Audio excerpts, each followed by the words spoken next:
ओम श्री गुरुवे नमः।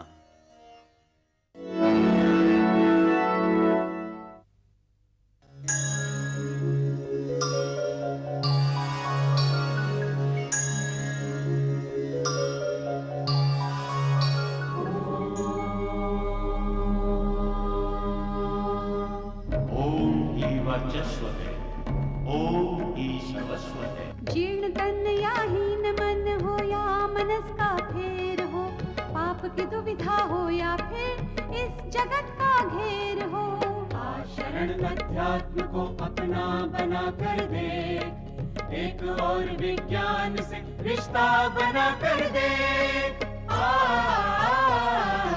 वेद आयुर्वेद हो या हो ग्रहों की मुश्किलें, शुद्ध अनुष्ठान हो या सत्कर्म की मंजिलें,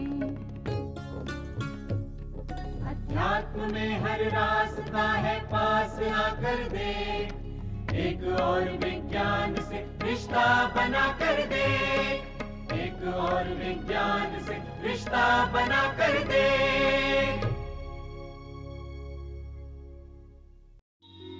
एक और विज्ञान जादू टोने की लचर बातों से दूर शुद्ध रूप से वैज्ञानिक पक्षों का स्वरूप है। इस कार्यक्रम में तंत्र द्वारा देह व परिवेश की शुद्धिकरण की मिलीजुली क्रिया का ज्ञान सब तक पहुंचाया जाएगा। यह कार्यक्रम तंत्र में अनिष्ट करने के पक्षों की भ्रांतियों को तोड़ते हुए इसके लाभकारी व शुद्ध भारतीय वैज्ञानिक पक्षों को उजागर करेगा।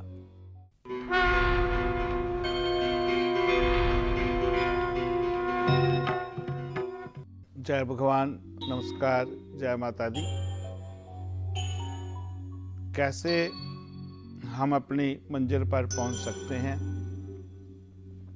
पीछे हम बात कर रहे थे। दोस्तों, मंजिल निश्चित कर लें, रास्ता मिल जाएगा,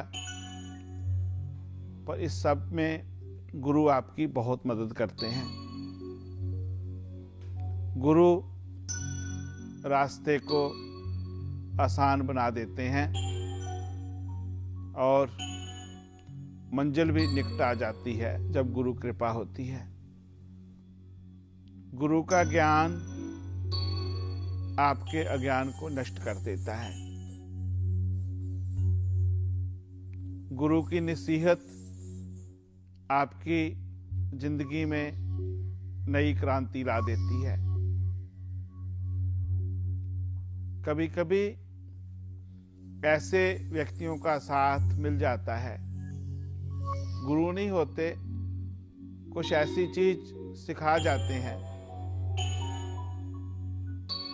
कि आपकी पूरी जिंदगी चेंज हो जाती है। बात उन दिनों की है जब इंसान शुरू में संघर्ष कर रहा था आगे बढ़ने के लिए। उसको अग्नि के बारे, रोशनी के बारे ज्यादा पता ना था। गांव में अंधेरा था बहुत, लोग बहुत परेशान हुए, सोच रहे थे क्या करें, बात नहीं बन पा रही थी। अंधेरा कैसे खत्म हो, सभी इकट्ठे हुए। किसी ने कहा अंधेरे को दफना दो, किसी ने कहा अंधेरे को जरूर जोर जोर से पंखा करो, भाग जाएगा। एक और व्यक्ति आया, उसने कहा नहीं, ऐसे नहीं जाएगा, धीरे धीरे अंधेरे की बाल्टी भरो, इसको कुएं में डालते आओ। डालते रहे, देखा अंधेरा वहां का वहां है, कुछ नहीं हुआ। एक परंपरा बन गई गांव में, रात के वक्त सभी लोग 1 बाल्टी, 2 बाल्टी, 4 बाल्टी अंधेरे को बाहर डाल के आते कि शायद रोशनी आ जाए। एक नवयुवक की शादी हुई। और शादी किसी ऐसी लड़की से हुई जो बहुत विदुषी थी, एजुकेटेड थी, ज्ञान था उसको। जब वो आई तो उसको भी कहा गया घर के बड़े लोगों ने कि बेटे जे ले एक बाल्टी, तू भी इस बाल्टी को अंधेरे में अंधेरा भर ले और बाहर डाल के आ। हंसने लगी वो, बहुत हंसी। सब अचंभे में आ गए कि क्या हुआ। उसने थोड़ी कॉटन ली, रुई ली, 2 पत्थरों को ऐसे टकराया, थोड़ा घी डाला या तेल डाला, अग्नि पैदा हुई, बत्ती जल गई और अंधेरा भाग गया छोटे सी दीपक की रोशनी से। ये काल्पनिक कथा बहुत कुछ सिखाती है कि जब ज्ञान आ जाता है, आपको नॉलेज मिल जाता है, तो आपको सब चीज में आनंद ही आनंद मिलता है। रोशनी अंधेरे की परतों को निकाल देती है। पर तभी दोस्तों, जब हम कुछ सीखना चाहें, हम कुछ बनना चाहें, काम दुनिया में कोई भी छोटा नहीं है, सब काम बड़े हैं। एक ढंग है सोचने का। मेरे गुरुदेव बताया करते थे, एक बार गांव के पास मंदिर बन रहा था और 3 व्यक्ति पत्थर तोड़ रहे थे। पत्थर से ही मंदिर बनेगा। पहले को पूछा कि क्या कर रहे हो बेटे? बोले दिखता नहीं तुम्हें, मैं अपने नसीब को रो रहा हूं, पत्थर तोड़ रहा हूं, क्या करूं? बस जो मेरे भाग्य में लिखा है भोग रहा हूं। दूसरे व्यक्ति को पूछा, बोले रोजी रोटी कमा रहा हूं, रोटी चल जाएगी, मजदूरी कर रहा हूं। तीसरे के पास गए, बोले क्या कर रहे हो? वो गाने गा रहा था मजे में। बोले कितनी कृपा मुझ पे, मैं भगवान के मंदिर के लिए पत्थर तोड़ रहा हूं। बहुत मस्ती में था वो आदमी। काम दोस्तों कोई भी है, उसको आनंद से, मस्ती से, जब हम अच्छी नजरों से देखते हैं, ज्ञान के प्रकाश से देखते हैं, तो बात बदल जाती है, जिंदगी बदल जाती है। जैसे सदा ही आपको कहता हूं कि इस विश्व में, इस संसार में बहुत पॉसिबिलिटीज हैं जो आपको आगे बढ़ा सकती हैं। मिट्टी से सस्ता कुछ नहीं है। अच्छा कारीगर उस मिट्टी से बड़े बड़े टॉय, खिलौने बना लेता है। आनंद से, खुशी से जब आप कुछ करते हैं तो उसका आनंद दूसरा होता है, उसका रिजल्ट भी दूसरा मिलता है।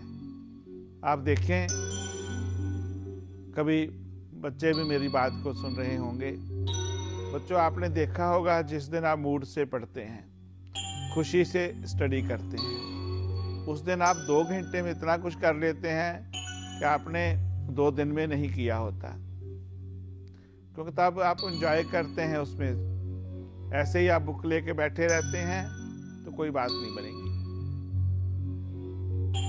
आप टीवी ऑन किया, मेरी बात को रोज सुनते हो, बात उसी दिन बनेगी जिस दिन आप फैसला कर लेंगे कि आज से मुझे साधना में जाना है। मंत्र जाप की बात सदा मैं करता हूं। मंत्र जाप आप करते भी हैं, साधना भी करते हैं आप। थोड़ा सा इससे आगे बढ़ा जाए। जैसे आप थोड़ा सा आगे बढ़ेंगे, आप पता नहीं कितने कदम आगे निकल जाएंगे। माँ बहुत दयालु हैं, बहुत कृपालु हैं। स्वामी रामकृष्ण परमहंस देव माँ के परम उपासक हुए हैं। और मैं प्रार्थना करूंगा कि जितने भी माँ के भक्त हैं, माँ को इष्ट मानते हैं, माँ की साधना करने वाले हैं, उनको जरूर महाराज जी का जीवन चरित्र पढ़ना चाहिए, आदरणीय स्वामी रामकृष्ण परमहंस देव जी का। आज भी आप उनकी कुटिया में जाएं, जहां वो ध्यान करते थे, साधना करते थे। आप थोड़ी देर के लिए बैठते हैं तो आज भी वहां जीवंत है, आपको कुछ मिलता है वहां पे, आप जा करके देखिए। पर जाना पड़ेगा ध्यान में। एक बार एक अच्छे परिवार का व्यक्ति उनका सेवक हो गया, उनको गुरु बना लिया, उनसे सीखने लगा। वह है ही ऐसी हस्ती थे, कितने भाग्यशाली लोग होंगे जिन्होंने उनके दर्शन किए। स्वामी रामकृष्ण परमहंस देव ने स्वामी विवेकानंद जी को पैदा किया, और आप गुरु कृपा का फल देखें। आज विदेश में जो भारतीयों का मान सम्मान है, उसका पूर्ण रूप से जो क्रेडिट है, पूर्ण रूप से श्रेय है, स्वामी विवेकानंद जी महाराज को जाता है। उनकी शुरुआत भारतीय संस्कृति को बहुत ऊंचा ले गई, और अच्छा सेवक था, अमीर परिवार का था। एक बार बड़े खुशी से, बड़े चाव से 1000 कहते हैं सोने की अशरफी लेके आया महाराज जी के चरणों में भेंट करने के लिए। उस वक्त की बात है। देखा, महाराज जी को दिया, गुरु चरणों में रखा। गुरु जी ने आदेश दिया, इसको गंगा जी में डाल दो जा करके। बड़ी मुश्किल बात, पहले लाया होगा, फिर कहा गंगा जी में डाल दो, बड़ी मुसीबत हो गई। हम तो गुरु जी को खुश करते हैं अच्छी अच्छी गिफ्ट दे करके, पैसे दे करके, पर वो गुरु अलौकिक थे, भगवान का स्वरूप थे। उसने एक एक अशरफी करके पानी में डाली, तो वक्त लग गया 15 मिनट 10 मिनट जो भी लगा होगा। फिर आया स्वामी जी के पास, बोले इतना वक्त क्यों लगा बेटा? बोले मैंने एक एक अशरफी करके गंगा जी में डाली। तो उन्होंने जो जवाब दिया, बोले जो काम एक ही टाइम पे हो सकता था, तूने 1000 गुना ज्यादा वक्त लगाया। जो काम एक कदम में हो सकता था, उसके लिए तू 1000 कदम चला। दोस्तों, जब गुरु कृपा होती है तो एक क्षण में आपका कनेक्शन जोड़ देते हैं वो, और अज्ञान से आप बरसों चलते रहो, कुछ नहीं मिलता है। आप अपने गुरुदेव को पूर्ण रूप से समर्पित हो जाएं, उनसे ले लें जो ले सकते हैं, एक लवैया की तरह शिष्या बन जाएं, जो दूर से गुरु जी से ले लिया जिसने सब कुछ। आचार्य द्रोण ने सिखाया नहीं उसको, फिर भी सीख गया वो।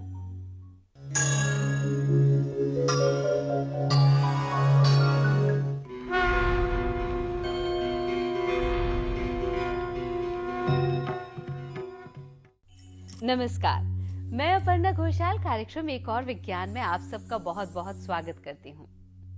हमारी ये त्वचा हमारे जीवन की कहानी कहती है।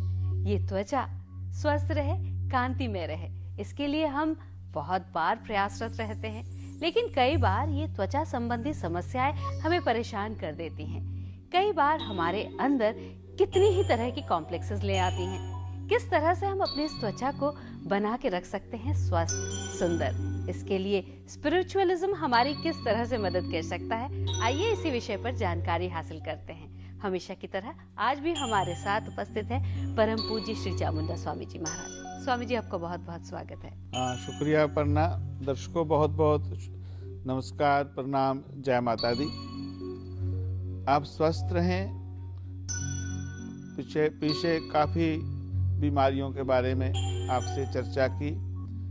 पीछे हम स्किन के बारे में बात कर रहे थे, तो कैसे आप अपनी स्किन को और अट्रैक्टिव बना सकते हैं, और खराब हो रही है जहाँ हो गई है तो कैसे उससे रक्षा कर सकते हैं।